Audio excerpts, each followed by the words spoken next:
him, was it worth it to you?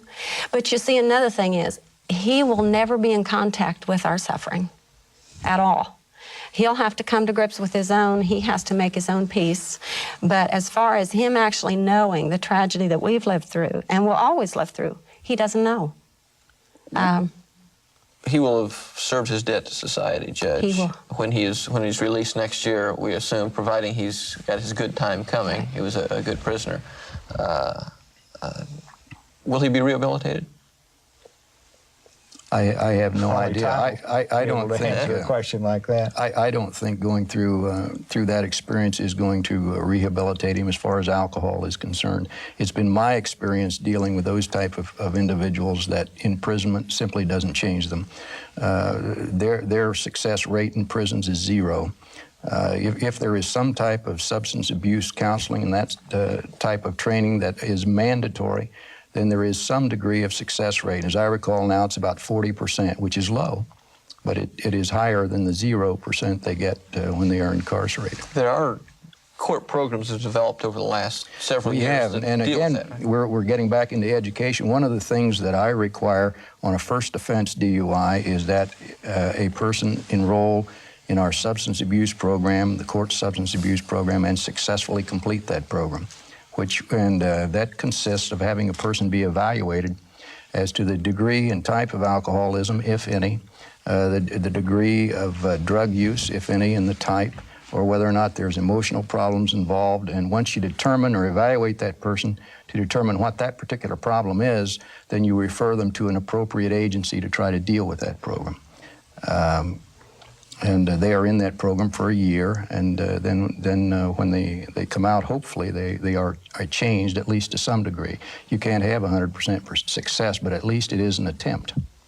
You know, I have a young son and a young daughter yet at home and in school, and I don't know that I think that society really realizes the magnitude of the alcohol problem, because my daughter's in middle school, my son's a freshman in high school, and they have been sharing about friends drinking for the last 2 or 3 years, and my daughter is only 11 years old, and I don't think that society really realizes how bad the problem is. I have sat in on cases in juvenile court where children in the 6th grade, 7th grade, 8th grade, 9th grade, they've been drinking since they're 7 or 8 years old. Yes.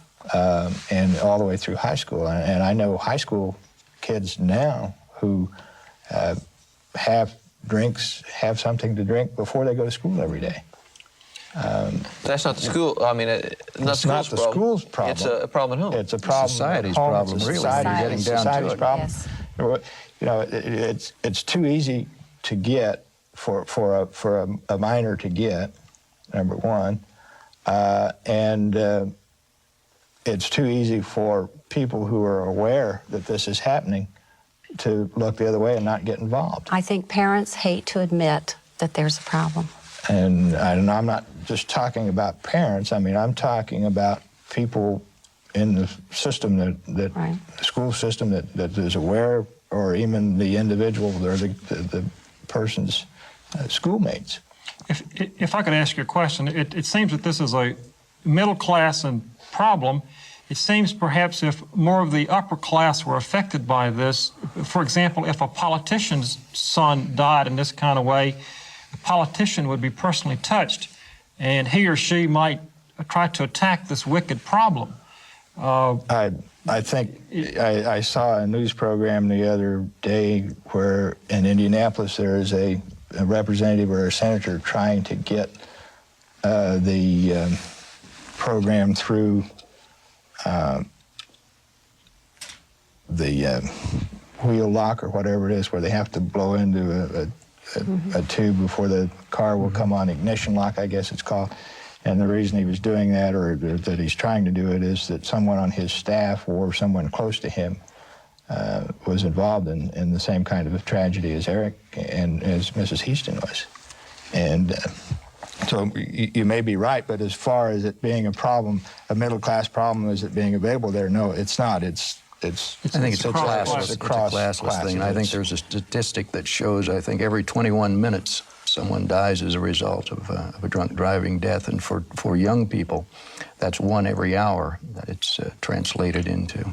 This is a problem that affects all classes. You know, I'm certain, as all of us have driven down the highway, in fact, I tend to go in the right lane because you never know who's going to come across the median for whatever reason, that we try not to think about these kinds of things because the end can come very soon.